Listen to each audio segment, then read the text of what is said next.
All right. Welcome, everyone. Hard to believe we are 5 years here at the CyberCall. I just want to make sure you all can hear and see us okay. Back then, we had Crowdcast, and one of the bummers, Kyle and Wes, about Restream is only the moderator can type. But if you guys go out to YouTube, you guys can interact just like that with everybody. If you guys are watching on CyberCall on Write a Boom / CyberCall Live, as long as you're logged in to YouTube, you can type right there as well with everybody. So a lot of folks coming on in right now. I'm gonna just mention a few things. One, unfortunately, Gary had an unexpected funeral that he had to attend today. So our hearts go out to him. I know he's going through a tough time. So Phyllis, thank you for filling in for Gary. Much appreciated. Yeah. And then, yes, Chris Lair out there. Chris, be the dictator. Wes, although has claimed that, I want you to be the dictator out there about chat, force interaction. But yeah, definitely, we'd love to hear from you all. That'll be part of today. It was such a big part of when we kicked this off. So I'm going to just set the stage and get right on into this. And I'm sure you all know Kyle and Wes, but I will let them intro for any of you out there that may not know them. But 5 years ago, what a difference 5 years makes. Although Wes, you brought COVID back, as I understand it right now, you're dealing with it. So thank you for. I'm on some serious drugs right now. Oh man, sorry to hear that. Yeah, I lost the whole weekend to it. And I'm like super fuzzy right now. So if I'm like, wait, what did you just say? Just forgive me. I'm making it through. Yeah. But I wouldn't miss this for the world. Yeah, I've got a thesaurus up, Wes, so I'm going to definitely get some complicated words thrown out. Shouldn't be hard. What we can do.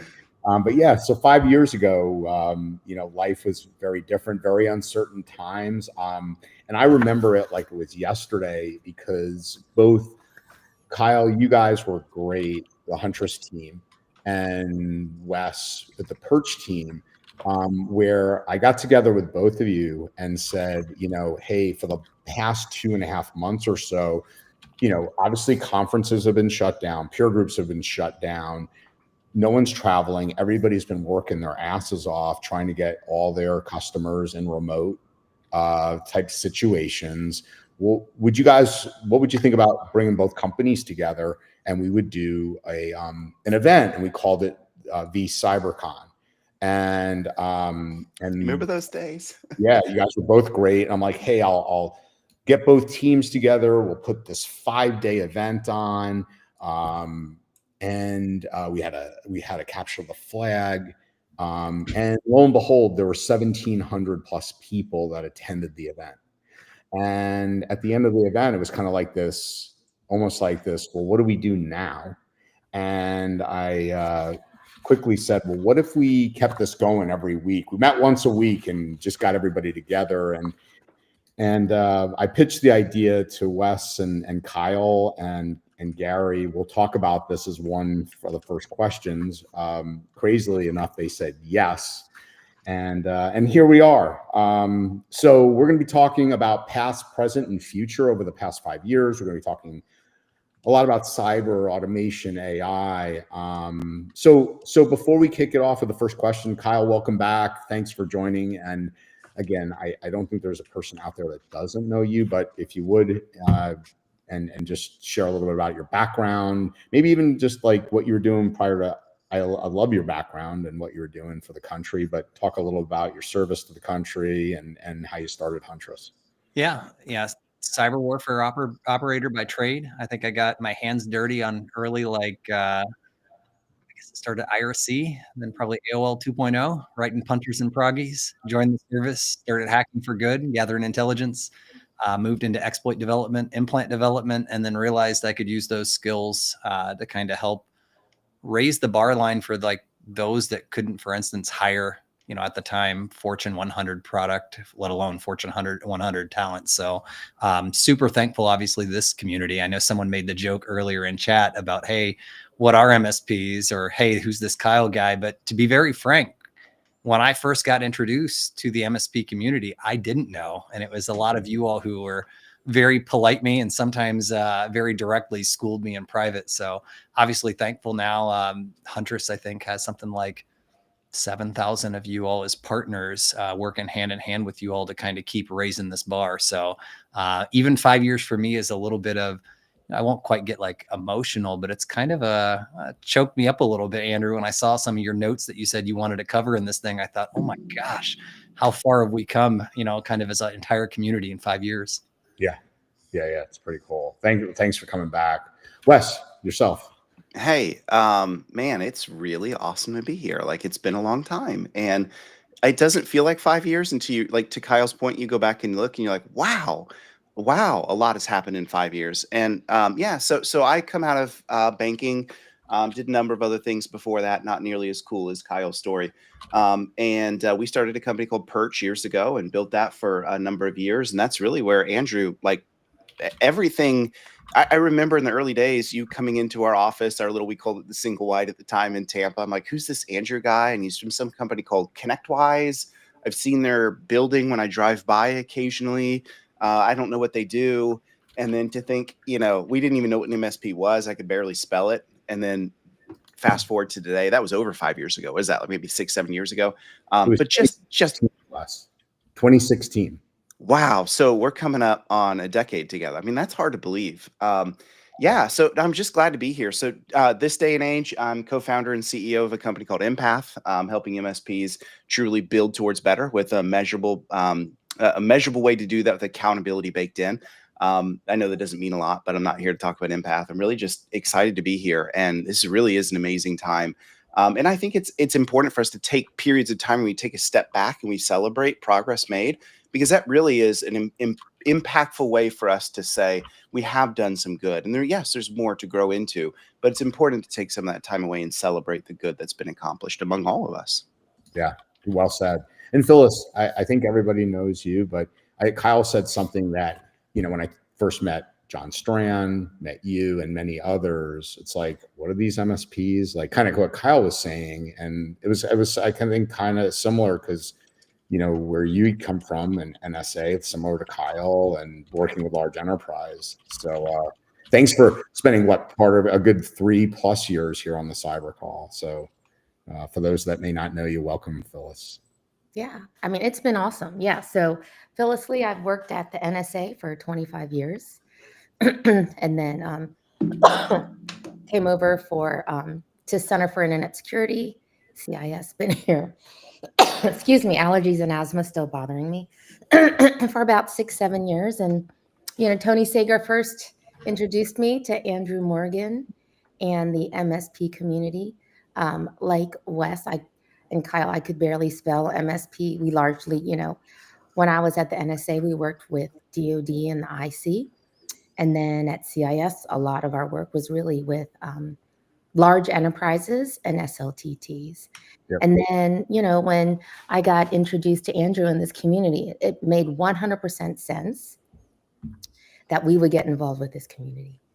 I mean, MSPs are supporting the backbone of this nation, which are the small mediums. And so it was just really a great introduction. And it's been great being involved with this community. And it's, amazing 5 years based on just really an idea out of COVID. That's amazing. That's amazing. Yeah. So Kyle, to you first, and I'm going to ask Wes. So what inspired you to take me up on that crazy idea 5 years ago to go, hey, Kyle, every Monday I'm going to come to you and ask you to be on this show, so to speak, and keep this torch going from this virtual event. I think arguably the first one coming out. I think three big things, right?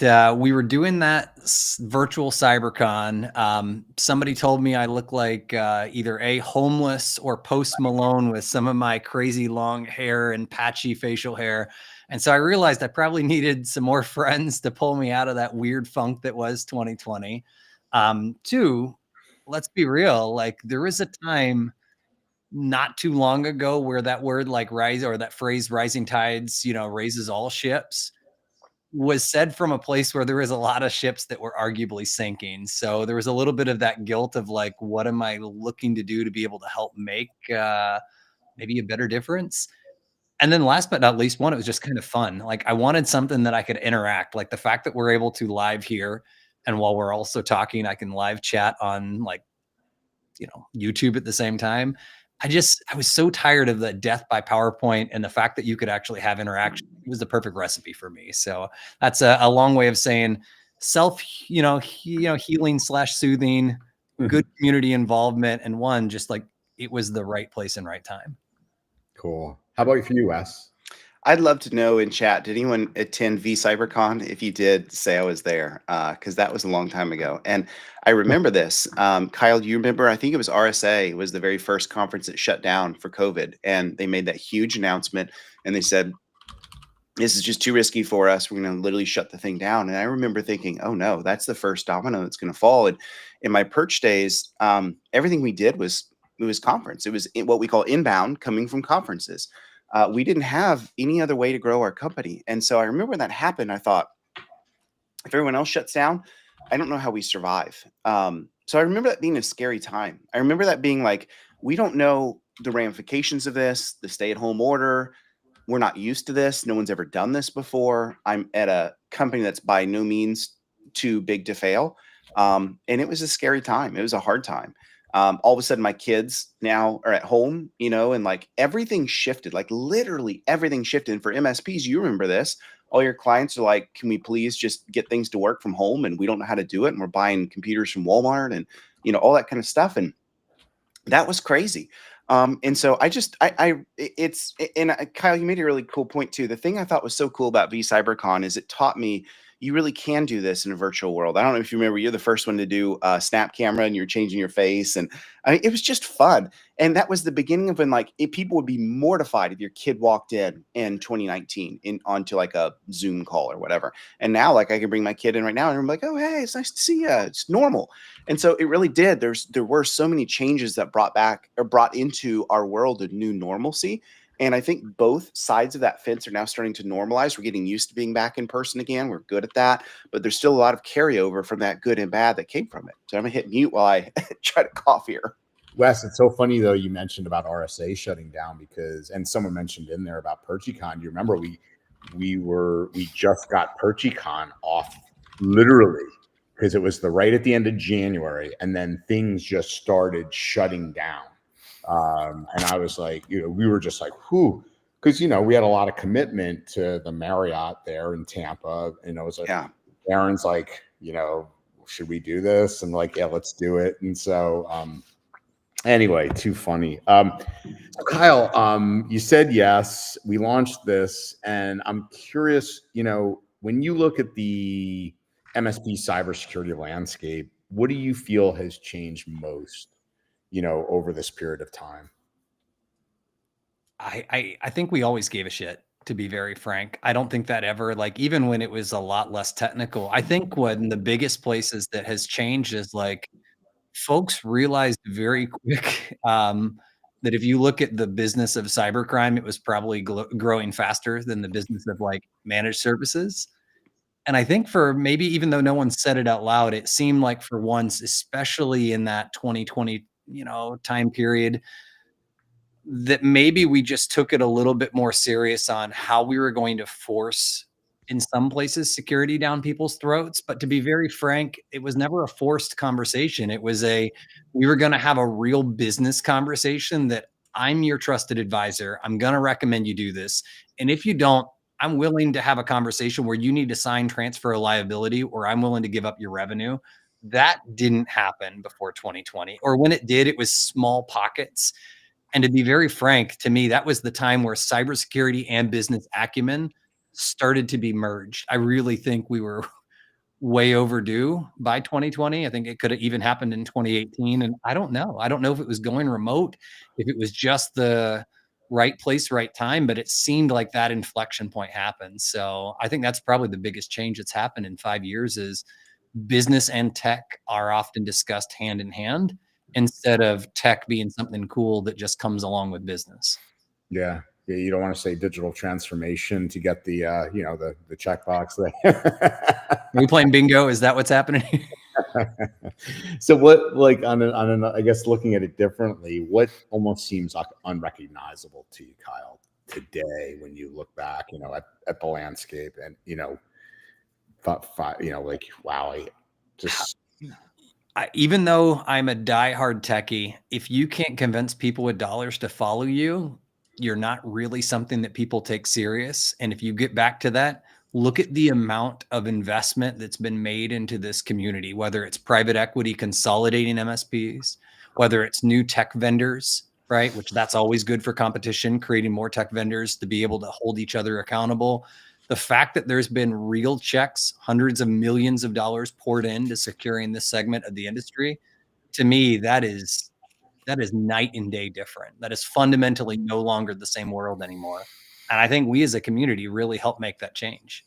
yeah, yeah. I think, Wes, as I come over to you, I see like just the maturity of the MSPs on the margin so drastically different in terms of where we were 5 years ago. I remember when, even in like the early days of 2016, 2017 West, when we were doing these CISO peer groups together, like people didn't even understand what frameworks were. So the evolution of, we were 25 years behind enterprise, and I think we've probably taken 5 to 7 years and compressed like vigorously. And I'm really proud of this community. It's really, and by the way, folks out there like Matt Lee, who's typing up a storm, Matt, you've done a hell of a job, in this community as well. So thank you for that. But so Wes, on the business side, like what are some of the biggest misconceptions in cybersecurity that you've probably seen for MSPs over the past 5 years, and how are those evolved? I think 5 years ago, and really, I think we can say circa 2018, because that's kind of when things really began to change. That's when you had GanCrab and some of those threat actors that really changed the model, that really discovered who an MSP was, that really understood I can make a ton of money off this. And of course, you saw the big Kaseya breach that had happened in 2021. And not to just pick them out, but multiple other iterations that all kind of happened in that 3 to 5 year time. And I think prior to this, like security, one thing we have to accept with security is at the end of the day, it's always going to have to be, we've done what we believe from a risk perspective is the right amount, right? Because we don't have Bank of America budgets. And so at some point we have to draw a line in the sand and say, this is where we're at today. It may not be everything we can do, but it's what our budget allows for, good enough security. And I think prior to that 2018 time period, it was the world where we thought, Symantec and a mail protector or whatever, the MX, whatever was, MX tool, whatever was MX good enough. There you go. Was good enough. And that'll be fine. And I think for MSPs, like, I don't know if anyone's been swimming in the ocean and you have an undertow. I've never been directly pulled into one, but I've been in the ocean a few times and you feel it and you're like, oh, wow. And you read those stories of people being pulled way out into the ocean. You can't stop the undertow. You're not going to be able to swim against it. You just have to deal with it. You have to stay afloat. You have to let it carry yourself out, and then you deal with the ramifications. And that's really kind of a good analogy for what happened to us, is that we had to understand there was an undertow pulling us in a direction we were not ready for, that we were not comfortable with, that we honestly probably didn't want to have happen. Now we look back with all of that swimmer's mentality and we're like, wow, actually, that was really good for us. It was, to Kyle's point, it was going to happen at some point. It just happened in a time I don't think we were ready for, not a time of our choosing, and mixed up in a world that was tough for us because of all the other things happening with the pandemic. But we made it through. And if there's one thing I tell people all the time, you got to understand about an MSP, if there's one word to describe them, I use the word resilient. They Mhm. really, really are resilient folk. They understand what it takes to continue to fight to survive and become stronger through it. And I really think that's really what encapsulates those misperceptions we had in the past of I think we're good enough and I think we're doing the right things. And then we fast forward to today and we see a world of difference from where we're at then to where we're at today. And so, yeah, that's just what I would point to as a huge what I have seen come out of the results of these past 5 to 7 years. Yeah, very cool. And as you're talking, I was literally going back to sitting with you in Perch in that small office in Tampa around this time, and we would have those huddles here and there at Mhm. once lockdown kind of ended. And I remember working with you or listening to you about the threat report that you guys Mhm. first, and then you brought the term buffalo jump out, and it was like when we started, I shouldn't say you came up with that term for the industry, and started educating on, what buffalo jumps were. And I just, it's so nostalgic, but I agree with you on the resilience, Wes. It's a really good way to put it. So how about from one more for you, Wes, before I go to Phyllis? How about operational maturity? What are the biggest gaps you saw back then? Because you did a really good job. I Yeah. remember I remember you just pacing in the Perch halls, um, and just helping MSPs, like literally educating them. You'd stop even helping about, like, the conversations would shift about, we're talking about Perch to helping them with their business. So Yeah. when you look back to now, what do you see? So I'm glad you teed me up with that way because I probably wouldn't have directly taken it. Matt Collier, good to see you on here as well. Eric Sun, man, so many good people on. Mark Wilkinson, wow. Yeah. I think one of the things I did learn post pandemic as we were coming out of the stay at home order was we're not going to go travel anymore, at least for the next year to 2 years. It's not going to happen. And so, yes, the mechanics changed. And I had a light bulb moment that came on at one point. I remember talking to an MSP and they just said, Wes, we're struggling. Like we want to grow and all this, but my clients don't care. They don't understand. I'm like, got it. Okay. I said, what if we did something? What if you got about 20 of them, your favorite clients on a call with me on Zoom? I won't sell them anything. I just want to talk about what security really is from a risk perspective, how we should be approaching it, tying it back to business outcomes, and then not selling anything, but actually doing a risk assessment. For many of them, that's new territory for them. And then we'll let the risk assessment guide what happens next in life. And I remember an MSP saying, that sounds amazing. Can we do that? I'm like, yeah, let's pick a time. Let's make it happen. And there was a point, Andrew, where the vast majority of my time at Perch was going from webinar to webinar with MSPs doing that. And it taught me a great lesson, which was that if we can just educate ourselves and our clients on where we're at, where we need to be, and why the world has changed, everything falls into place because business owners are not stupid. They care about their business. They care about what keeps their business from potentially falling apart. They want to know those things. They just don't have the dots connected. And I Mhm. think that was a time that we really taught ourselves how do we connect those dots between where we're at, where we need to be, and where we're going. And Mhm. I think so many MSPs have done such a good job with that. From an operational perspective, you asked that question. I think back then it was very much put your finger in the wind and what do you feel like? And we still see way too much of that on Reddit. What's in your stack for this? What's in your stack for that? It's newsflash. No one cares about your stack, bro. Like it doesn't matter. But what we've seen is growth in maturity that points to good outcomes. And what drives those outcomes are security frameworks. And Phyllis, to you, this is why when you first agreed to come on to CyberCall, I was so, so happy because you and I didn't even know each other that well. But what I was so glad was to see CIS actually spend, I mean, I don't know how many hours you put into CyberCall now, Phyllis, I but remember that, Wes. It was a big moment. It was it, validation, right? yes, yes. And so, Phyllis, I just want to say on behalf of the community to you personally, but then CIS is the mission, have spent, let's call it now, thousands of hours for us, and it's made a difference. And so Mhm. I just want to say thank you for that. I want to say thank you because if it were not for CIS and even you being part of it, we would not be where we're at today. So thank you. Oh, well, you're welcome. It's been a lot of fun working with everyone. Really, I've enjoyed it a lot.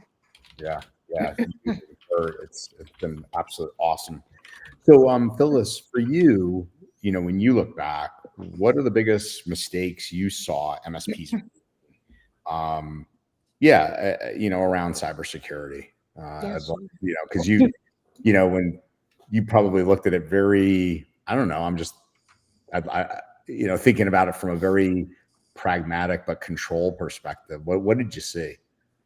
Yeah, I mean, when I first engaged with this community, I remember how many of you have heard of controls? How many of you implement a cybersecurity framework? How many of you know what regulatory frameworks your clients are subject to? Like, a lot of people weren't mature enough to even, they're like, no, no, no, no, no. And I would go to a lot of MSP conferences, and the questions I would get in the beginning were, well, Phyllis, what should I tell people? Because no one wants to pay for cybersecurity. Do you have, what is it that you think I can tell people? How can you educate my clients to pay for cybersecurity? Because I have to be $5 cheaper than the MSP down the road. I heard that time and time again on the CyberCall as, oh, how can I get my clients to pay for this? And when I went to conferences. And I'll tell you now, when I go to conferences, people ask, the questions are way, way different. They're like, this control is really hard to implement. What do you think about this? I feel the same, Phyllis. The questions people ask me are definitely different than they were even 3 years ago. Maybe it took a little while to get the momentum, but I feel the same. Yeah, and then when I look at the tool vendors at the different conferences, they're now assessing against, controls and then other regulatory frameworks. They're asking me about mappings. The conversation is totally different, which I think is amazing. Like, back in the day, no one was like, oh, I'm going to offer a vCISO service, right? And now it's like, oh, we have to think about cybersecurity insurance. We've got to think about vCISO service. We're talking about, like Wes says, like cyber to the business, like all those things. The conversations have really, really matured, and really in a short period of time. Maybe that was forced because of COVID, quite honestly. But enterprises, of course, are a little bit further along, but it took them a long time, to get to where they are. It took MSPs, maybe 3 years, 5 years. That's pretty quick. That's Yeah. pretty. Mhm. Yeah, I think you called something out. Wes, I'll just say this and let you chat. But I think you called something out that's really important. The influence bringing you into the channel and CIS, Kurt support, your support. When you look at whether it's PAX 8 or look at most products these days in the MSP channel, they are mapping to the controls. Mhm. And if you aren't, you'll get the MSPs asking, okay, can you tell me how you map to the controls? Like almost like, why aren't you mapping to the controls? It's you know what I mean, Wes? And it's a very different world. Yep. What were you gonna say? It's the neutralizer to all of the fluffy security things that everyone tells you, right? Like the Slagles of the world jumping on vendors for 100% security, for stopping the unknown threats, all this kind of stuff. It's like, it's the great neutralizer. It's like, point to me over here where this control, where you effectively apply into this good framework. And it really brings clarity. And yeah, the only thing I wanted to mention is I'm gonna eat some humble pie, if I may. There are some MSPs, and many of them are on today, that let me tell, I learned from you. And Mhm. I am so thankful for that. Like I literally, it's Secure here in a couple of weeks, at PAX 8 Beyond here in a few more weeks. I'm going to be sitting down learning from y'all. I really do. Will you tell me what's working and what's not? You tell me what you're in the middle of and what some of your challenges are. You know much more about some of these industry frameworks than I'll ever know. And you've done that in 4 to 5 years. I love it, right? I love the position now where I get to be the learner, not just the teacher. And that really is to the credit of everyone on this call of like seriously moving their business together for good. I Yeah. agree. And I will have to say, it's thanks to this community. Like, it's thanks to CyberCall, it's thanks to CyberCast, that has really helped with controls adoption Yes. in the community. Yeah. Yeah.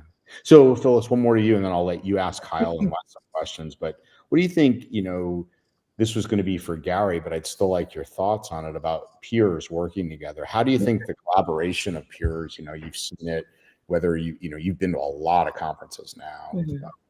and you see MSPs, collaborating, working together, and many of them here How do you think that's impacted the overall industry? Oh, I think it's huge. I mean, one of the things that I noticed as an outsider about MSPs is the fact that even though they're competitors, they really want to help each other. Mm-hmm. So I'm like, that is amazing. Wes, it's funny. I was working closely with the FSI-SAC before the pandemic on doing measurements against controls. And then that group quickly disbanded because they're like, oh, well, because I was working with all the IT folks and they're like, we've got to support work at home. But you know what it's like in FSI-SAC? It's very Mhm. clicky. The Oh, big yeah. banks work with each other. They could care less about my local bank. And my local bank is the one that really needs services. The big banks, they're very self-sufficient, right? And so they're willing to help each other. What I like about this community is everyone's like pitching in, trying to help each other, in these peer groups.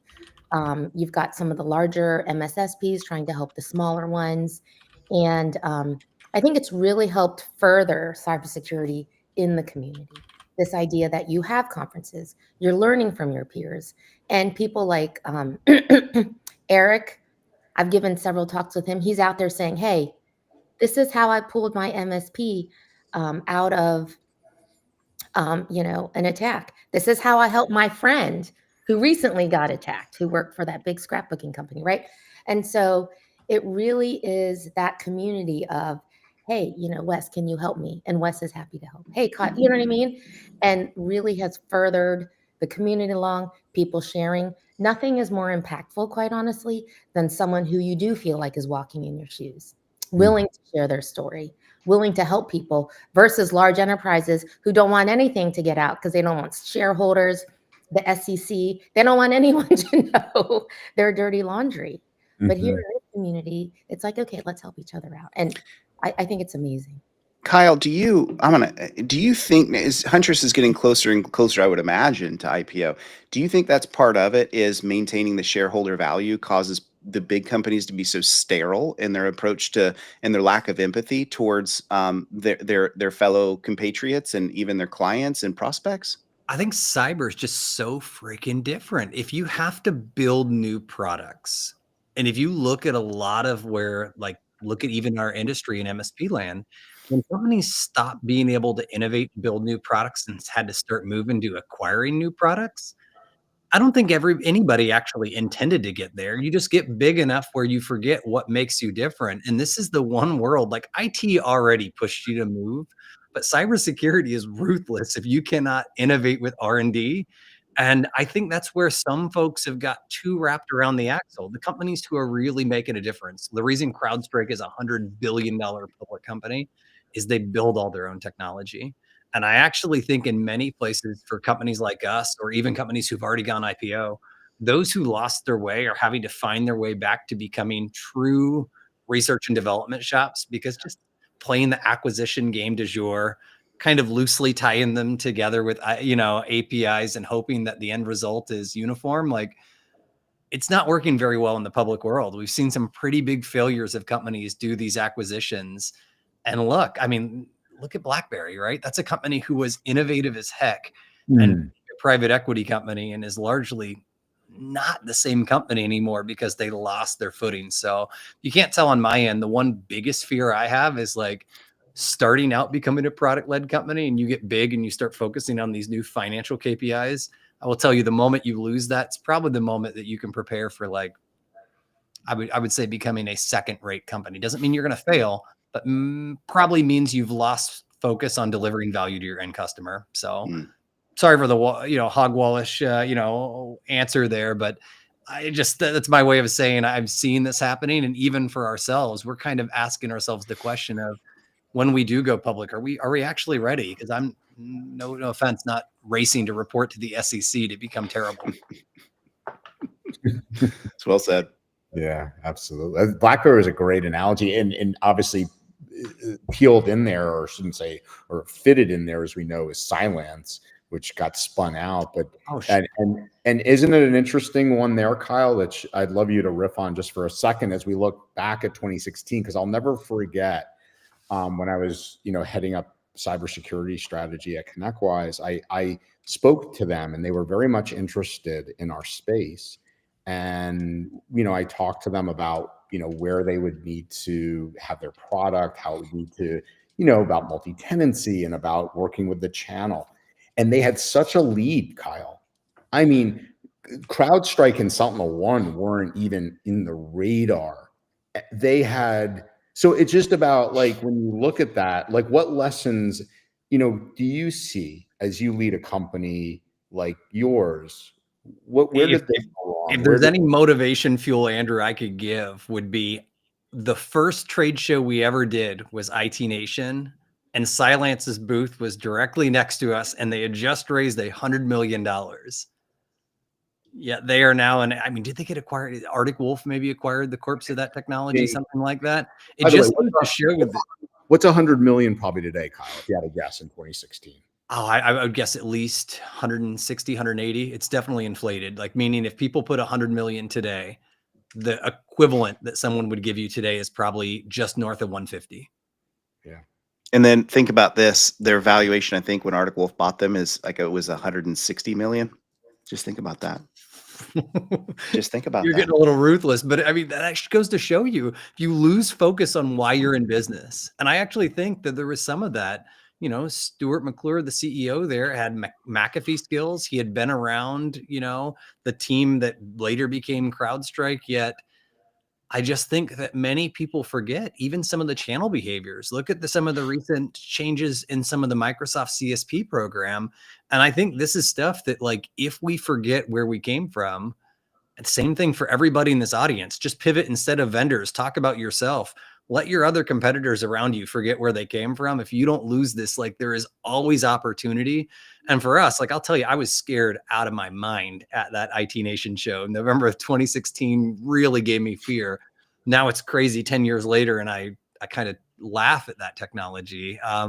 But I think that just shows you how much can actually change in 5 to 10 years, while 1 year at a time, it felt like very little was possible to change. Mm. And then maybe just put a hard cap on this, Phyllis. So I got the chance to talk to a gentleman named Raj Rajamani, who used to work for Cylance as their head of product, and then he actually became the EVP or whatever of SentinelOne. And he told me that the biggest lesson he learned from that being there was multi-tenancy, Wes, and he vowed that if he ever went somewhere else, he would make that a core tenant. And look at what SentinelOne has done, as a result of really understanding, the channel. And it's amazing what they did. And that whole team, I think, now is at CrowdStrike that, built them. So anyway, just interesting kind of riff on where the industry is when. Phyllis, over to you for a few questions. Yeah, sure. So Wes, we're seeing a tidal wave of private equity in the MSP space. What do you think? How do you think this is changing what maturity means for security, operations, and accountability? Yeah, so there is a lot of PE that's come in, and what I've noticed, and not all PE that's buying up MSPs are a lot different than PE that's buying SaaS. There's a difference between the two for sure.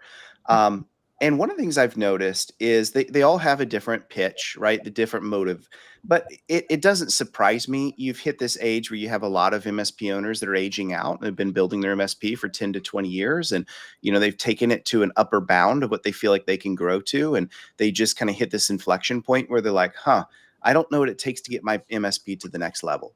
That's usually somewhere in that 10 million range is usually where it tends to be, where the owner takes a big step back and they say, we're losing matriculating clients out the back door as fast as I'm able to grow them. And it's founder-led growth. And I don't know how to build an engine to go beyond me. And so PE comes in and they say, hey, we're going to take care of your MSP. We're going to take care of all your people. And we're going to give you an exit package that lets you stay loosely involved. And, every MSP or every PE has a different flavor of how they do that, a fully integrated model, model, a do your own thing model. And so, the MSP picks what's right for them.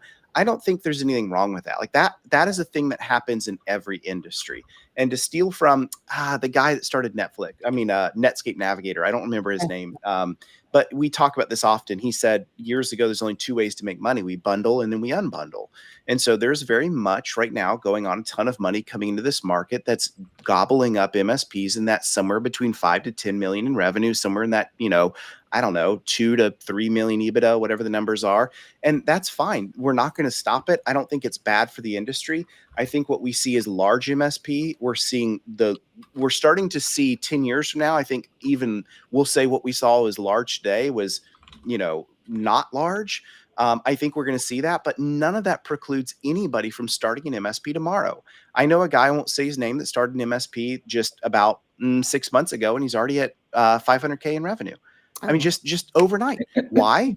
Because he knows what he's doing, and he knows he's really sticking tightly to an ICP. He knows exactly how to measure and meet what that ICP needs, and he has no problems getting this going. He knows how to build a managed model that doesn't require only him running it. He's got a lot of great vendor partners that are carrying the torch with him. So I just say all that to say, like, I'm so bullish for where we're going. And to me, PE coming in doesn't mean anything bad. It just means it's the normal market maturity of what happens in any industry.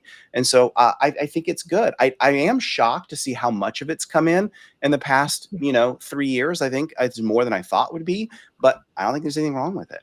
Wes, I just real quick, I remember a few years back when you're still on, and Gary Pica said, yeah, I think we're just in the first inning. Do you remember that? I do remember that. Yeah. We're just in the first inning, and he's been right on so far. Like, I see this. I think we're still early. I really do. Because I think private equity sees that well-run MSPs, first of all, if you're doing, running your business, from a risk perspective and governance perspective, they throw a lot of money to the bottom line. I think more and more is coming, which again is good for everybody, because I think you're just going to continue to help, rise everybody's standards. So, yeah. And by the way, Phyllis, one more. Kelvin is out there, just shout outs to a few people. I did a shout out to Matt Lee, who's been an incredible go-giver. Yeah. Kelvin Tagalar also, what you've done with Cyber Drain, and what is it, Kelvin? North of 7,000. So crazy. Running SIP, and that's just been a all go-giver project you've done with countless lost hours of sleep, and I hear so many good things about that. So, okay, Phyllis, over to you. Awesome. Let me go over to you, Kyle. So Huntress was scaling fast 5 years ago, and of course continues to do so. So what were the pivotal moments in your journey that helped MSPs take cyber more seriously? For example, you've been first in many of vulnerability proof of concepts and blogs, which, honestly, I think is transformative for the community as well. It was really around like educating people on vulnerabilities and all of that. So yeah, I just want to say that, Kyle, like, to see you guys get covered, like, I don't know about you guys, but like, it's kind of so cool when you see, breaking news, John Hammond or one of the threat guys at Huntress. Like, it's not like CrowdStrike broke this or SentinelOne broke this. It's really freaking awesome, Kyle. I will say that the more of those incidents we started to publish, the less amount of people answer my call happy these days. Like, they're like, what are you breaking? But this came from like the community. I remember my very first, it wasn't the first cyber call, but it might've been the first time somebody asked me on a cyber call of like, what do I think that differentiates us? And I oddly enough, 5 years later, it still maintains the same. Is someone once told me that you can go and try to operate in stealth, or you could just be absolutely ruthlessly transparent about what you're doing. And if it benefits the community, you'll see more greater good and feedback come from that than if you kept it quiet to yourself and tried to use it as some like stealthy differentiator. And that has actually really happened well. Like, I remember seeing a lot of some of the early MSPs that really impressed me. And this was some of the folks, I mean, we've got some of them on this call, but other folks like Tom, right? I'm thinking who was doing YouTube videos about the technology issues he was seeing on firewalls. By leading with that education and telling people essentially his whole solution, he got enough demand gen that was able to form, a really successful business out of it. And I think that that's the right answer of like, if you're going to create content for the sake of creating demand generation, you're doing it wrong. But if you create education for keeping everybody in the loop that they can solve themselves, I think that will then naturally create more opportunity for you. And sometimes it hasn't turned into like sales business, but it's actually turned into like recruiting, and it's turned into just like good morale, like internally working cybersecurity 24/7, 10 years straight. Like we don't shut down, like we don't have an off day ever. And oddly enough, those same things that you're like really excited about, Andrew, when I'm having rough days, I now go read our Huntress blogs for my own morale improvement because I'm not as close to like every op like I used to be. Now I'm in like 2 ops a month instead of like 20, a month. So anyways, it's my long way of saying we just leading with transparency is going really far. We're not going to stop that. We always try to be like the ambulance, never the ambulance chaser. And I actually think the more partners and customers I've seen do that in their own local area have seen the same like halo effect. So I would just highly encourage, whether you're a vendor, MSP, MSSP, VAR, like you should be leveraging the same. I'll tell you, your company had a personal impact on my family. My daughter at the early Right of Boom, she would go get your swag, and she and worked with Phyllis as an intern at CIS and morphed her during her days at FSU. Kyle changed her career or changed her major and split dual major. She's now a security analyst at ReliaQuest. Just out of being hired, but she's always wearing her hacker, her shirts, her Huntress shirts, and yeah, it's pretty amazing what that stuff does to the community. It's not just it has a ripple effect on many things. Yeah, is it like mission or purpose? Like something about it, right, gives you a sense that it's like we is greater than me, and even me sometimes needs to be like greater than your own company. I think there is actually, that's what keeps us weirdos still 5 years going into this. Like for all the normies out there, like we're probably not that. And I think it's probably our mission commitment or obsession, whatever you want to call it. Yeah. I think you kind of answered my next question. So I'm going to, in the interest of time, I will ask Wes, obviously you're a trusted educator in our space. So what do you wish more MSPs had known and done in those early years? To a large degree, how can we nitpick, right? Like, sure, we had a lot of things that never should have happened, right? Like enabling RDP, inbound, a lot of those kind of things that just, you just like, why? People, why? And there were some things that happened that were inexcusable. But I think largely we did what we had to do. Most MSPs were not prepared for, we talked about this, and weren't prepared for what was going to happen. So I'll shorten this one so we can get to other questions to say, who am I to nitpick, right? Who am I to say, I wish we would have done more? I think the biggest thing though is just, it's forced us into doing so many more of the right things earlier when we needed to start doing those. And unfortunately we still see MSPs today that still do they don't have some of the basic things in place, still running with local admins everywhere. They're still running with, very poor to absent patch regimens, all the things. It's like, how are you even in an MSP today? Like, how is this working? But so many MSPs have surpassed that. And then not only have they surpassed it, they even have the ability to distinguish why they're better than those jokes down the street. When it used to be, as you mentioned before, price margin was the only thing that mattered. How do I stay $5 cheaper than my competition? Now, like, I know I'm 30% higher, and here's why. And take it or leave it, buddy. But like, we're not taking the risk of working with you when you're not going to be doing the right things. Like, it's just a thin red line we don't cross. And so, that's kind of what I think. I beyond that, I don't know what else to nitpick. Yeah, but I think that's a really good point, Wes. And Gary said this many times. Price is an advantage. Like, he talks many times about I can speak to an MSP and ask them about their all-in-seat price. I don't have to know much more whether I know they're securing their clients or not. You know, you have really awesome MSPs here, bunch of them today. But like, you know, Eric Sunt out there, like you talk to a guy like him, the conversations he has are wildly different, right? About risk and governance and business impact, right?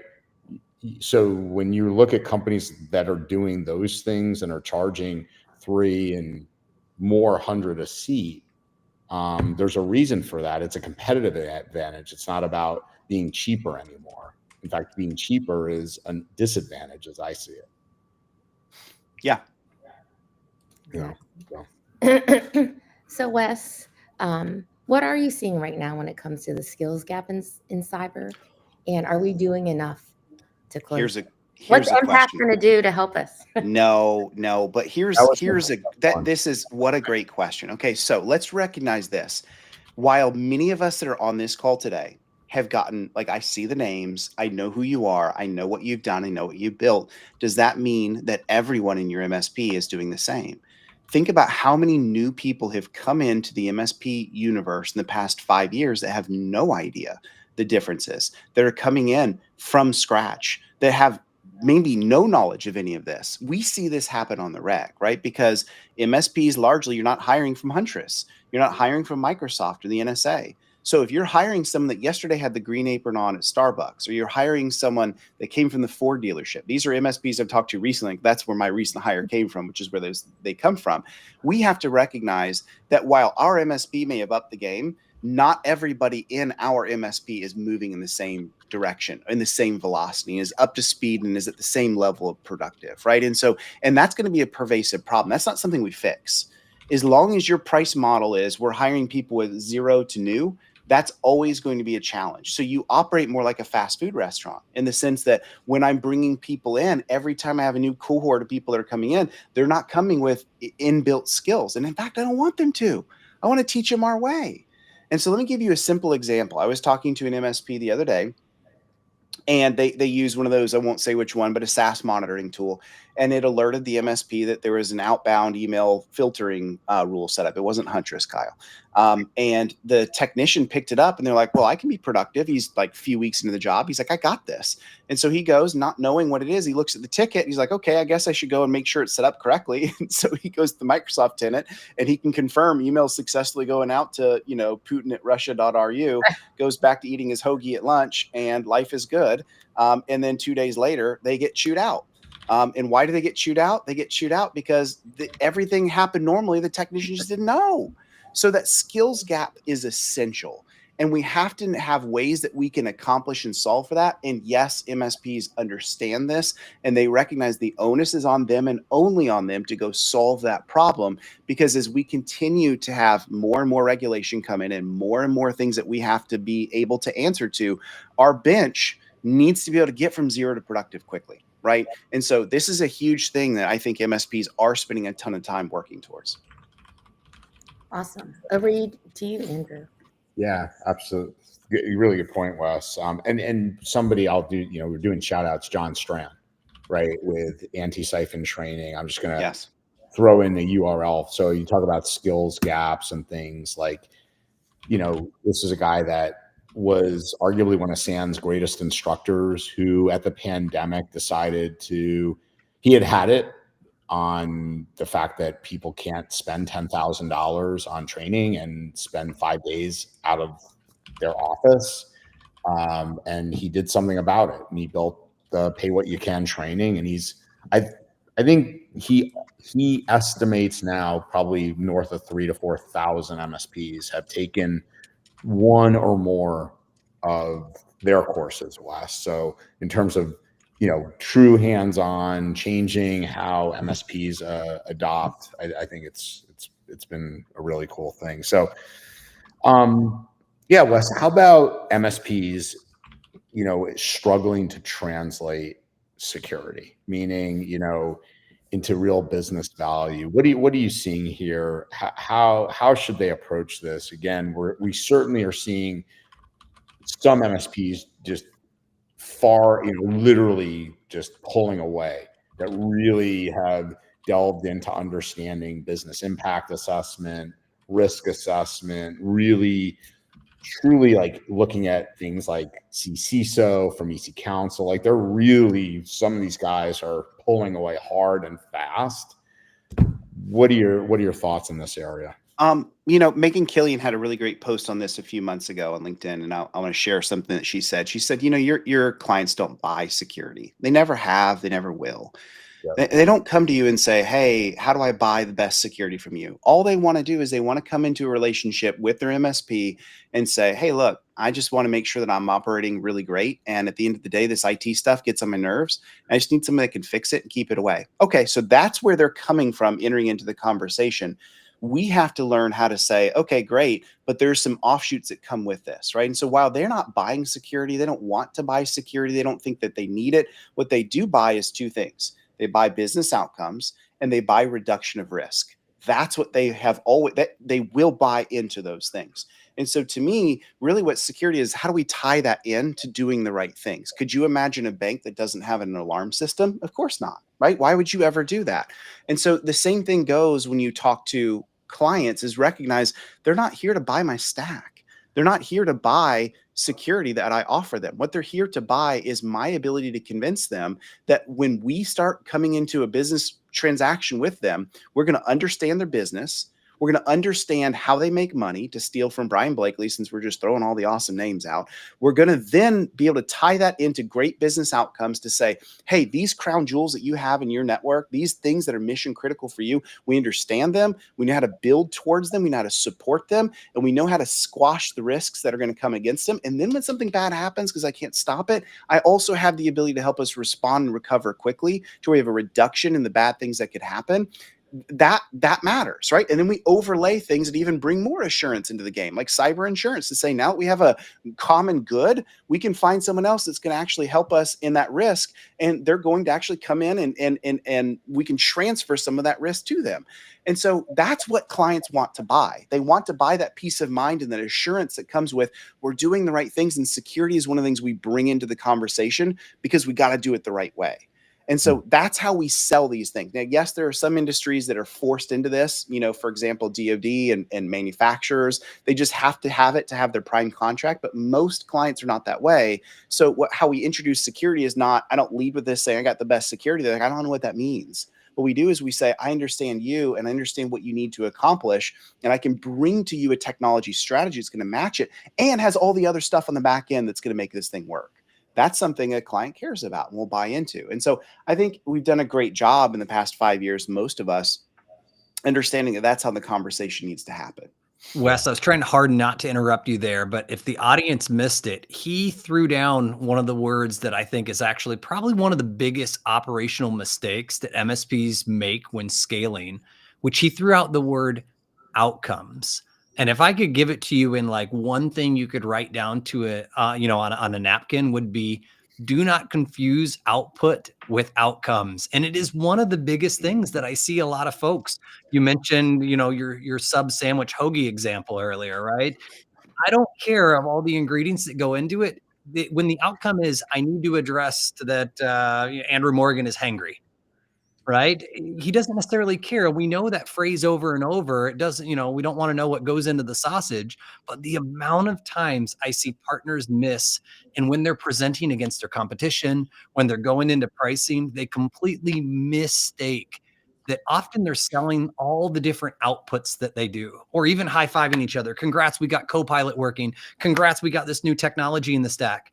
And I shake my head and ask, what part of that is the actual outcome? So kudos to you for like just nailing that thing, because I personally think this is one of the biggest mistakes I still think that separates the operationally immature from those that will become the operationally mature, let alone the ones that already are. So kudos to that. Yeah. Wes, and I think not only that, Wes, the ones that are also taking it further about, what's the supply chain look like? In other words, no, it's not about security, but what are your largest customers? The MSP, right? Talking to their customers, what are the customers' largest? What are they going to be requiring from you to keep doing business with them, right? So yeah, good. So Kyle, let's talk about this thing that we call M365, a great business enabler. But, the attack du jour vector, I would say, obviously, Huntress has certainly saw this as an area to go into from a product perspective. But I'm just going to read here, from, aside from being a massive attack vector, Verizon pointed out this year that a staggering 46% of compromised systems that had corporate logins were unmanaged. And the hypothesis of this is, they're BYOD accessing M365. And so what's your, current best guidance for MSPs in this area?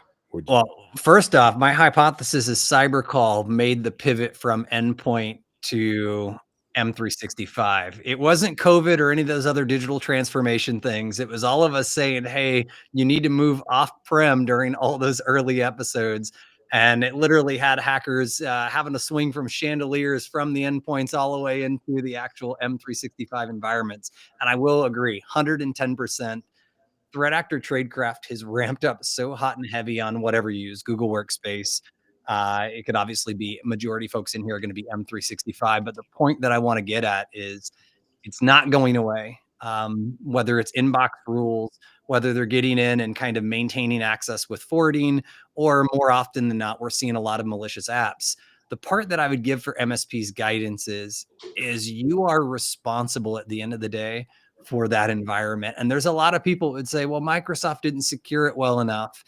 I don't think folks quite realize that they don't care what device you logged in. So you mentioned BYOD. For anybody who's missing, a lot of the incidents that are starting to come out, a lot of information is starting coming out about like even the LastPass incidents, that people were actually getting targeted in the enterprise, like the engineers, and not on their personal work devices, but their actual home devices. And because they're authenticating and they can run an info stealer on those, whether it's to get the two-factor authentication, right? Think of that token, or for instance, maybe even in some cases, writing over top of the VPN that they were using in their home device to get into that work environment.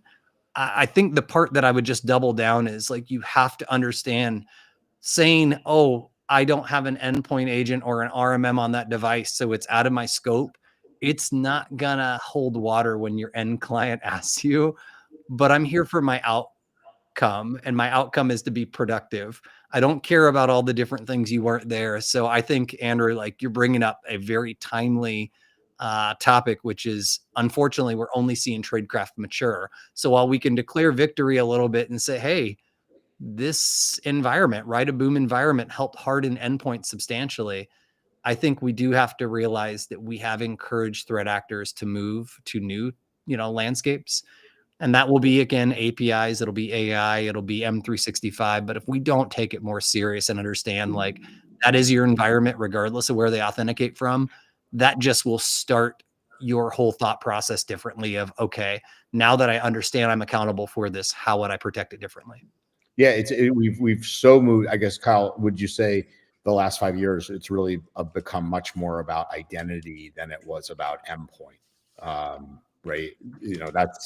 I've seen some good enterprise vendors. One of my favorite is Push Security, and they've replayed that whole message of endpoint, or identity is the new endpoint. It used to be endpoint is the new firewall. And then there's probably been 9 other versions of that, but I think they have it right. At the end of the day, you don't even know where your identities are logging in from. And I don't mean geographically. Like, days are gone, like, some people still asking, like, can I put conditional access to lockdown for US only? Like, that usually buys you about 30 extra seconds. And we see it fully automated these days. They will try, and sometimes it's by accident. They will go after another victim and they leave the profile from somewhere in Europe. And then immediately they are bouncing through the US to figure out which conditional access site is actually authenticated. Not AI powered, but definitely augmented, meaning they're doing research about your company, your points of presence, and then automatically bouncing between different colos. Like, we see this, I don't know, it's 2 million paid for identities. I think it's 6 million total identities. So, like, trust me on this, the days of geolocation, geofencing are gone. Yeah. So let's go to another fun topic in the threat landscape, and that's, the edge device scenario, what's going on with edge devices, Kyle? Obviously, COVID forced us, right, to use VPNs much more prolifically. So one question I just, aside from what's on here, before I even get into the question I want to ask you about, is it, because you guys really look at tradecraft, is it threat actors are just, when they start to see certain vendors, and I'm not going to name them, we all know who they are, constantly having vulnerabilities. Okay, Phyllis, no problem. Wonderful seeing you. Phyllis has to leave. But Kyle, is it that threat actors, when when there's smoke, it's like there's fire, like they'll start just picking apart that code, and like every few months we hear from one vendor or another in their VPNs, and I have a feeling you're talking about edge devices. Yeah, you already said VPN. Yeah, is that part of it, that they're ripping apart the code? Look, as soon as there's a patch, they're looking for another way in. Yeah, and it's risk based. Everybody is based on like, I only have finite time, even as a threat actor. And they are now like, there's actual dashboards. If anybody hasn't seen some of these that have leaked on the dark web, that people talk about productivity, like how fast are they getting initial access? I haven't seen one for 0-day research. I don't think that is as organized. But my point behind it is, yeah, that's what scares me so much, when somebody has a reputation behind just weaknesses in code or bad code.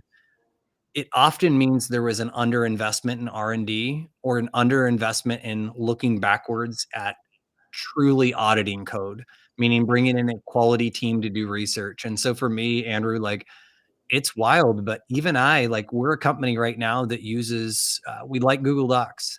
Don't beat me up, but we are actually internally having to reassess. We're using Google on the identity side, and we're moving over to the Entra side of the house, because we actually don't believe in many ways there's enough logging on the Google Workspace side for us to feel comfortable. And we as a business, just talking purely as a customer, make very similar decisions on vendors. I would highly encourage this audience, if you're not making similar risk-based decisions, if there's smoke, there is fire. And when we saw how much, for instance, like auditing gaps of using Google as our identity system, we are literally moving on over now, after years of doing it, building a product around Google Workspace, and having to move over to Entra because of this. So yeah, I think you're nailing a topic, which if you're not making risk-based decisions with your dollar, you're doing it wrong. Yeah, well, and just the last part on this that I was going to ask you about, and this goes to the Verizon DBIR. This was the first year for initial access, and they point to edge devices that vols overtook phishing for initial access. And do you think MSPs are not getting their clients off VPNs fast enough, knowing that majority of this has been those, VPN type, whether it was, the ones, well, I'm not going to say them, but that's really what it's been that's overtaken phishing. Do people got to get, do people got to get onto like a ZTNA and off VPNs? Yeah, I'm going to get salty like Plato and just say it, man. We take way too long to even still talk about patching, let alone the idea of us getting realistic about even these edge devices. The fact that we're fooling ourselves that these VPNs provide the secure remote access, or are not, vulnerable code themselves, just a little bit unrealistic. CISA has talked about it for years. Soho routers, agencies have come out about that this is a real problem. I just, generally speaking, I don't think we're quite prepared, though, to pivot. I would even ask the question of, in 2025, is ZTNA the answer, or do we actually just be realistic that we're all traveling remotely from somewhere sometimes, and think about, for instance, our security posture differently? I'm not saying ditch your ZTNA, not at all. But you have to keep this in mind, that this attack surface has changed so radical, and very similar to like my credit card getting stolen. I still haven't figured out how to not get that thing stolen after 20 years using a credit card. Some places I'm just starting to accept, like, maybe the attack surface there has to have some weaknesses. So I need to have a little bit better layered defenses in different places, and maybe give up trying to seek perfection in certain places. Because I personally don't believe the remote VPN access into your secure protected enclave it's not working very well. Yeah. One last question for you, Kyle, on this about what operational mistakes do you feel MSPs are making in scaling their security operations? Because I think you can give good perspectives on this because you've had to scale security operation personally, right? Mm. So any thoughts on that in terms of MSPs? I don't think I gave earlier the business example of don't confuse outputs with outcomes. Operationally, I think very similar to folks that change a technology manufacturer every 1, 2, 3 years. I meet the same folks usually every 18 months reconsidering parts of their security stack, but maybe not willing to make some of the bigger decisions on like, what does this actually help? Like, what problem am I trying to solve? And it turns out I think MSPs really have to be a little bit better focused on the productivity of their end clients, not just seeking perfect security. Don't get me wrong. As soon as you let up, off the throttle, you find out you get kicked in the mouth a little bit. I'm not suggesting that, but for instance, some of these very basic things like awareness training, like how often have we been telling that end users are by default, if you think about it, while we can block 50+% of things by locking down the endpoints, the identities, the data, people have to be productive. So by default, all those other technologies usually carry the same weight of good old fashioned just education and training of people because Mhm. you can't lock them down if you want them to be productive. I think there needs to be, just like the word antivirus and that market died and we gave birth to like endpoint protection and EDR. I think it's about time that, and that same endpoint transformation happens, that we got to get real serious about how do we encourage through positive behavior, gamification, and having like real conversations on like, hey, that little ounce of fun of teaching somebody on hacker tradecraft might be able to actually deliver more outcome than any of the hardening, because I do believe they're not equal. It's not one corner of a 4-product strategy of endpoint data, identity, and humans. I actually think humans are directly equal to the weight of all those other, markets. So that's a lot thrown at you on operational mistakes. But if you can't tell, I think people are making the operational mistakes by being way too in the weeds and not pulling themselves out and saying, how do I actually go back to productivity? And how do I make a really opinionated decision? Even if it wins me some customers and lose me some customers, I think that's what we need in 2025, is getting spicy a little bit. Interesting. So over to US, because you mentioned people. Let's talk about, in the education space, you're focused obviously in this area on people. What are you seeing as far as trends on MSPs training and leadership? Are you seeing this as a trend? Are you seeing people like trying to do better in this area? I mean, look at the conversation we've had in the chat. I'm curious, Wes, how are you feeling about this? You live education, but like, look how good the quality of convo has been today. Isn't it awesome? It's so awesome. Yeah. And again, I'm reading and learning. I'm reading what Andy's saying right here. I'm like, tell me more. Like, I understand what he's saying about vulnerability management being his biggest a challenge to margin, right? But I want to hear more. Like, if Andy, if we're sitting here, maybe if you'll be at Secure, I want to hear more. What's the challenge there? Because I don't run vulnerability management anymore. I haven't in years. I would love to learn from him on that. So yes, very much agree. Yeah, I think to answer that question, like, one of the things that I think is important, go look at your P&L, go compare your people, your salaries, and all the burden that comes with that to your tool cost. Tools augment problems. Tools don't solve problems, right? People and process are just as important, if not more so, right? And so this is something I think MSPs are waking up to. I think for years we've all been notoriously guilty of working. We always say in the business, not on the business, and we wonder why we continue to have a drag on growth, right? Small MSPs say things like, man, if I just had more leads, if I just had more at-bats, everything would be great. Large MSPs say, I've solved that problem. It's not the at-bats that matter. I have an outbound team. I have a way to grow. I've got measurable growth. The challenge that I have is I don't know how to support the growth that we're currently in the middle of. And I go talk to my people and I say, hey, I think it's important that we all get better, right? And they all say yes. Who is not in the MSP world today and not knowing that life is constantly changing around us, right? You don't have to be the brightest bulb in the chandelier to have that mentality. But I think what we have to understand is if we're not making it a priority to grow and to continue to get better, we're going to become a boat anchor that drags the MSP down. So how do we fix that? Well, I think the ways we fix that, and I look at some MSPs like I'll steal from Jennifer Roy from Nucleus over in Vancouver. She runs an incredible MSP over there, and they're doing amazing things in what they're doing and how they're growing. And she's the first person that will say, we invest in growth. And I'm not going to accept the answer anymore when I say to my people, hey, what is our plan for growing? When we think about the outcomes that we want to have as an MSP ourselves, what skills do we need to have to achieve to drive towards that? She'll say, I don't accept anymore the status quo of we're just going to find a way to do it.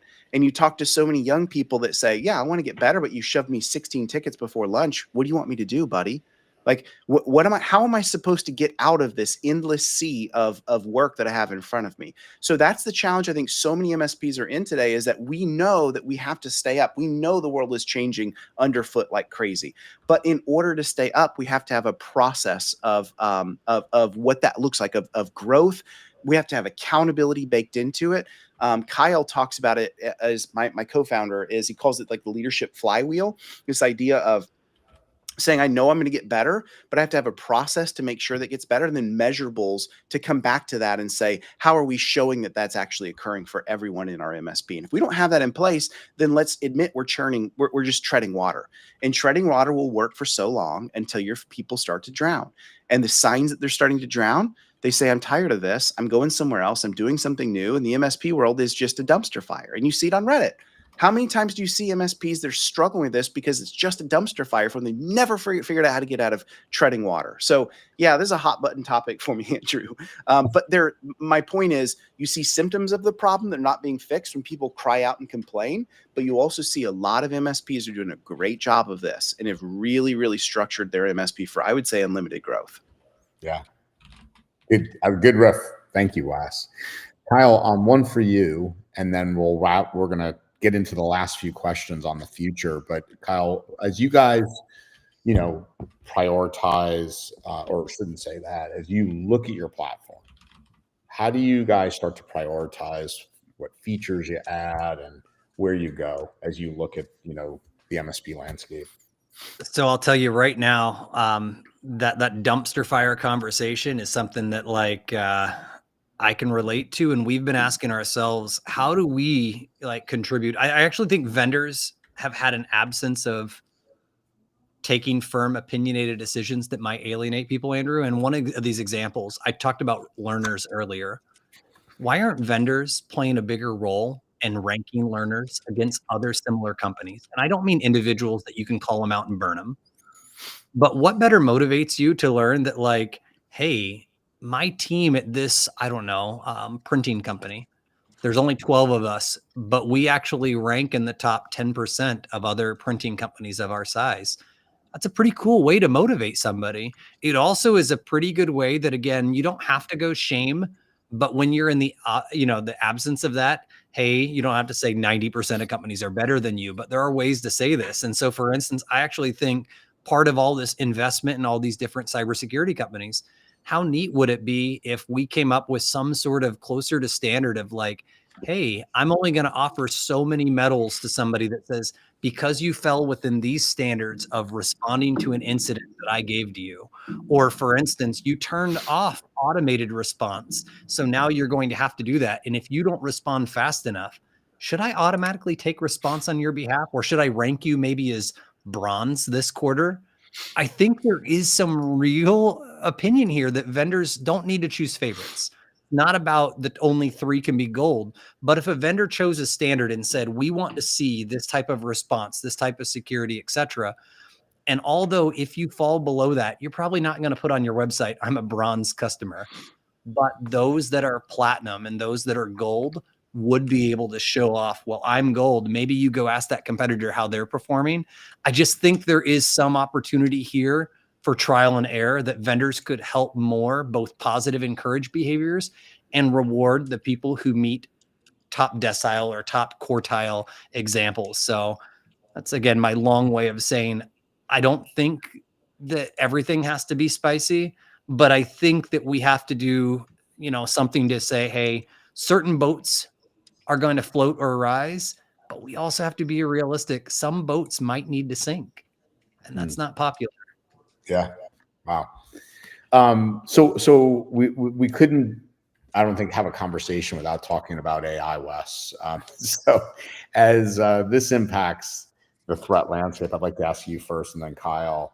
What do MSPs need to do to defend against, AI-born attacks, or do they just business as usual? So I'm much more eager to hear what Kyle says about this. The thing that I think I would say is we just have to recognize it's the speed. It's a faster speed than before. And I just ran across. I follow a ton of subreddits that are just like, one of them is our recipes because I love to cook. And I saw one that came across, and everyone's like, "This is an AI post." I went to look, like, yep, sure enough, it was. Like, we are starting to see the blurred reality of what's real and what's not become truly difficult for the human mind to grasp. We know that, but also, like, AI is not all that it's cracked up to be when it comes to like how some security vendors like to talk about it. So like, I think that there's definitely not. It's not a cry for, oh no, the world is ending as we know it, but no doubt things are speeding up so much quicker. No doubt call pretexting is so much easier. No doubt, what we're seeing, the blurred reality between what's real and not real is more difficult. So Kyle, I'm curious to hear what you say beyond that. Instead of getting, like, I think most people have seen it, but if you haven't, I take a very AI realistic point of view. Sometimes people call it AI kind of pessimist, but it's truly not. I am a very avid user of prompting. There's just some words that, for instance, us geeks will appreciate and end users don't. It's the words deterministic, which usually means it's a very explicit answer. And then there's the word probabilistic or non-deterministic, meaning it's a suggestion. It's probably right. It's close to accurate. And the things that I'm finding, that instead of me getting really geeky and talking about what I like and what I don't like in AI products, I actually just see AI as such a phenomenal opportunity, just like COVID. Like, we transformed people's technology into much more scalable, what better maintained, and we used a crisis to be able to help bring them to water. We couldn't force them to drink, but we got them a lot closer, and then they chose to drink. I personally think for the MSP audiences, if AI is not part of your narrative of how you're enabling productivity, I guarantee you somebody who is not as technically adept as you is selling a better pitch. That also says don't become a charlatan. You can't be that. But I personally believe we're at the crux right now that if you don't have some part of your virtual CIO or virtual CISO that isn't pivoting into some sort of productivity training. And again, I'm not saying everybody needs to do it. I'm not saying you can just eat the cost. But if you're not teaching people how to prompt and how to ask AI, not only the base question, but to ask AI, please prompt me for any additional fields that you need to be able to help me self-solve and help set realistic, like, this is the type of problems you should use AI on for a good, again, non-deterministic, probabilistic answer. That will really help even junior people produce substantially better results. But I just am not seeing many things in cybersecurity right now that are doing much more than helping augment SOCs. And I would just hesitate to help make them just as aware on how they solve their own problems, that there will be other vendors that come to them and say, you don't need an MSP anymore. We've got the AI powered MSP. I haven't seen it yet, but I guarantee it's going to come. My biggest part is if you don't start these conversations right now and telling them in much better ways than I just did, they'll never understand probabilistic and deterministic. That's not the way to talk. But if you don't start that right this moment, like part of your monthly and quarterly business reviews, I assure you they will fall for somebody else's deceptive messaging.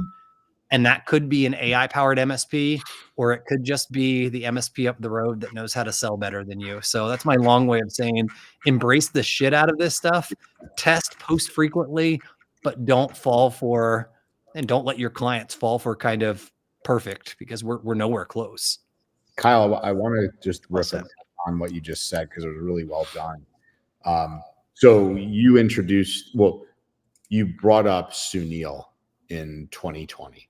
Sunil, And because you had been at an event and saw the cyber defense matrix, another person that we brought into the MSP world who has been just such a go-giver as well to us.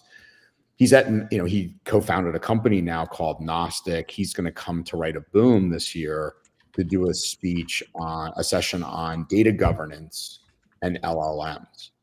So maybe could you just riff and then over to you, Wes, on this? Because this is, if we're educating people on prompting and using LLMs, the area that most people don't take into account, and again, the data in Verizon and other reports suggest that even if you do have governance in place with AI on how to use your own, your system and work, people are 60+% of the time using their Gmail account, Kyle, to do their prompting.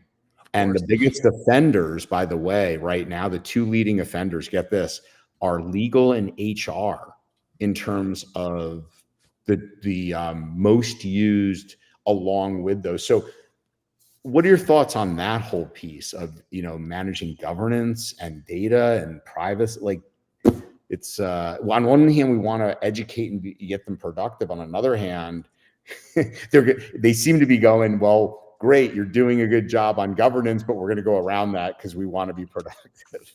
Yeah, I mean, Andrew, I'm going to get really specific on this one, and folks will have to understand this is my opinion and my opinion only. I'll be quick to say, like, I deployed a couple times, and I'm the furthest thing from a barrel-chested freedom fighter, but I got the benefit of attaching to a special forces team. And I remember with one of our interpreters, we talked to a village elder and some of the people around, and I was showing them on it wasn't even a tablet at that time. It was kind of a crappier, like Arcos is what it was called. And I could show them Google Earth, and they were able to see their province, and they recognized that. And they could see, they kind of understood where Iran was, Pakistan was, etc. They could understand that. But when I showed them on this device where the US was and how much water was in between, it completely and utterly shut down the conversation. They couldn't believe there was that much water, let alone we were from that far away. And I can't help but feeling this governance AI problem is very similar to that. How are you going to bring democracy to a country that can't understand geographic truths? And I can't help but understand if people don't even understand what AI is, I think governance is a second order problem. So my point behind this is I think there's going to have to be taking some risk.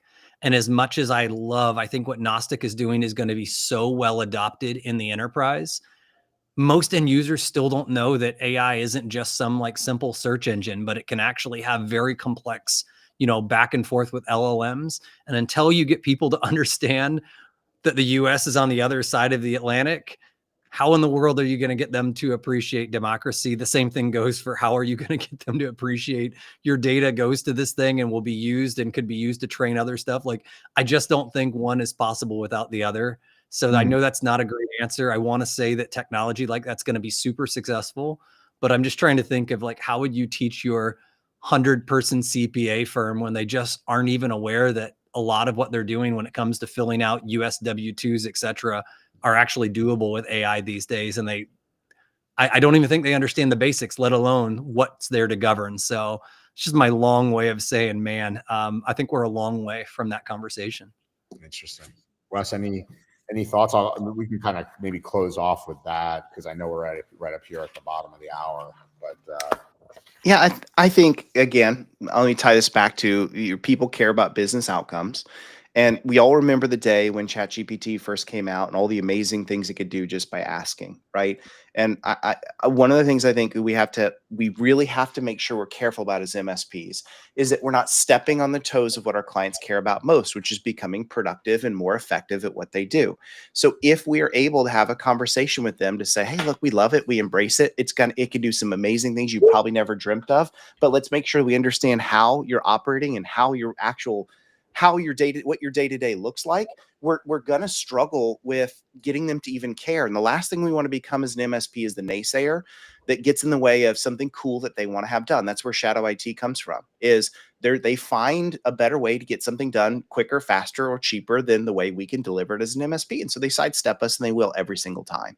And so if we're not involved in our customers, we're not involved in their business processes, we're not involved in the day-to-day, then how do we have the right to come in and say, hey, I think we can help you find a better way to do things? So if we're doing that, then we unlock the right to be able to come in and say, hey, let's introduce AI in some awesome ways I think you guys are going to be thrilled with, but let's make sure we do it in the right way, because if we start shoving all this private information into some AI that you have no idea where it's going to, what's coming out of it, or you just let Copilot read all of your data, really bad things could happen. You don't want all your employees seeing all the salary data, do you? Of course not. So let's do this in the right way. And I think that's the way we have the conversation that gets the client to say, cool, you're actually here to help me. You're not standing in the way of cool stuff. You're actually going to help me get better. Because we've said this over and over and over, the future of MSP is not just, selling licenses. It's truly transforming our business for the better, right? It's truly walking into our clients and helping them operate better, faster, more efficient than they ever have before. Yeah. And that's part of life. Absolutely. Yeah. Well done, Wes, and way to cap it off that we're going to play a very different role, I think, in the next few years, right? Certainly, IT and security will always be part of the role, but, driving their business outcomes is really what we're going to be doing. So with that, wow, that hour and a half flew. And want to thank Wes. Thanks so much for coming on. Loved it. Kyle, thanks a million. It was a blast hanging out with you guys for an hour and a half. And thank you, everybody out there who's been with us for either the 5 years or some part of it. It's been a pleasure, and looking forward to 5 more with all of you. Yes. That everybody have an awesome week ahead, and we'll look forward to seeing you next Monday. Andrew, thank you for putting this together for 5 years, dude. That's ruthless. So yeah, maybe can we end this with a little bit of love for you, man? Yes. Can we spend just 15 seconds to hear from you, Andrew, on like what your big takeaways have been over the 5 years? Man, I think for me, Wes, the big takeaways are just honestly seeing how much the MSPs have grown. That's what it was all about, right? Seeing how much these have all the MSPs have grown, and we've seen it firsthand, the mature, like again. So that's what I'm most grateful for. So, thank you for the work you've done. It's been measurable and immense. Yeah. Oh, thank you. Everybody have a fantastic one. Love you guys. Take care. See you, everyone. All right.